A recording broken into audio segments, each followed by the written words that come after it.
Замын үеийн хил дамжсан чөлөө төсийг явуулах шаардлагатай. Бид бүхэн яг өнөөдөр 90 замын үед хоёрын одоо хөгжлийн түвшнийг харахад ойлгомжтой байгаа. Энэ зах зээлийн нийгэмд бол худалдан авах хаан гэдэг. Тийм учраас нөгөө тал нь илүү их орлоготой ингэж ажилладаг. Хэрв адилхан нөхцөлд ажиллах юм бол хамтаа хөжих юм боломж байгаа гэж. За уул уурхайн чиглэлийн төслүүд байна.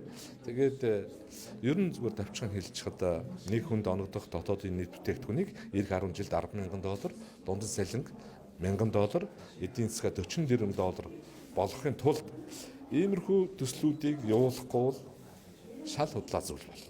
Тийм учраас үндэсний зөвшөөрөл хэрэгтэй гэж хэлж байгаамаа. Таны хувьд одоо яг энэ улсын хурлын сонгуульд нэр дэвшгүй. Би одоогоор шийдээгүй байгаа. Нам шийднэ.